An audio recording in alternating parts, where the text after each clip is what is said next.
રાજ્યમાં આગામી 26 ફેબ્રુઆરીથી ધોરણ 10 અને 12ની બોર્ડની પરીક્ષાઓ શરૂ થઈ રહી છે.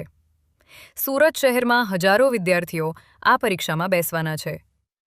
પરીક્ષાના તણાવ વચ્ચે વિદ્યાર્થીઓ સમયસર કેન્દ્ર પર પહોંચી શકે તે માટે સુરત શહેર ટ્રાફિક પોલીસ દ્વારા વિશેષ આયોજન કરવામાં આવ્યું છે.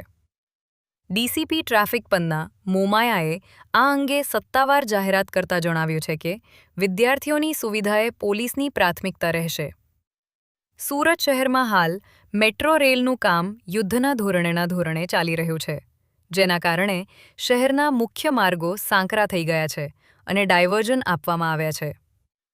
આ સ્થિતિમાં પરીક્ષાના સમયે ટ્રાફિક જામ થવાની પૂરેપૂરી શક્યતા છે.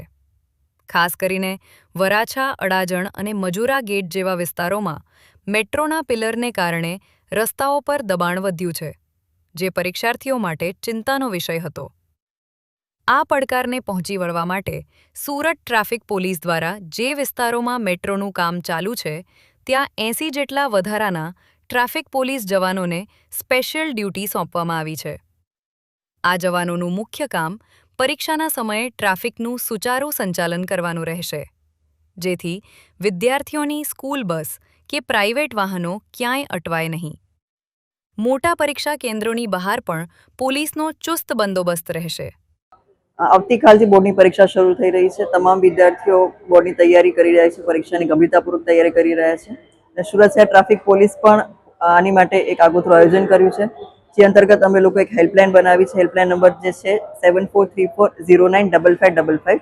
આ હેલ્પલાઇન નંબર જાહેર કરવામાં આવેલો છે. આ હેલ્પલાઇન નંબર પર જ્યારે કોઈ પણ વિદ્યાર્થી એમ લાગે કે હું ટ્રાફિકમાં અટવાઈ ગયો છું, મારું વાહન ખોટકાઈ ગયું છે, અથવા તો એનો વાહનમાં પંચર પડી જાય અને એમ લાગે કે હું ટ્રાફિકમાં નહીં પહોંચી શકું સમયસર મારા સેન્ટર પર, તો આ નંબર પર કોલ કરશે. ત્યારે તાત્કાલિક કંટ્રોલ રૂમમાં ફોન પોલીસવાળો ઉપાડશે અને એને એમ લોકેશન પૂછશે કે ક્યાં અટવાયેલા છે ટ્રાફિકમાં.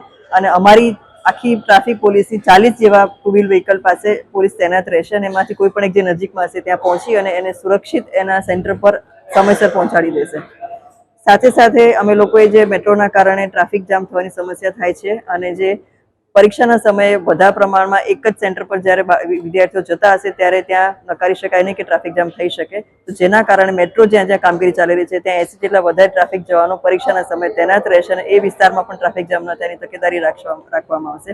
સાથે સાથે મોટા સેન્ટરની આજુબાજુ વધારે પ્રમાણમાં પોલીસ રાખી અને અમે લોકો આ કામગીરી કરીશું, જેથી કરીને મોટા સેન્ટર પર બી એક સમયે મોટો ઘસારો ન થાય ટ્રાફિકનો. અને અમે લોકોએ તમામ મોટા સેન્ટરના લેટલોંગ મેળવી લીધા છે, જેથી કરીને જો કોઈ પણ વિદ્યાર્થી રસ્તામાંથી અમને કોલ કરે અને અમને કહે કે મારે આ સેન્ટર પર મારે પહોંચવાનું છે, તો અમે તાત્કાલિક અમારી જે 40 પોલીસની ટીમ છે એમાંથી કોઈ પણ એક ટીમ એને લેટલોંગ પર મૂકી અને તાત્કાલિક ત્યાં એના સ્થળ પર પહોંચાડી દેશે.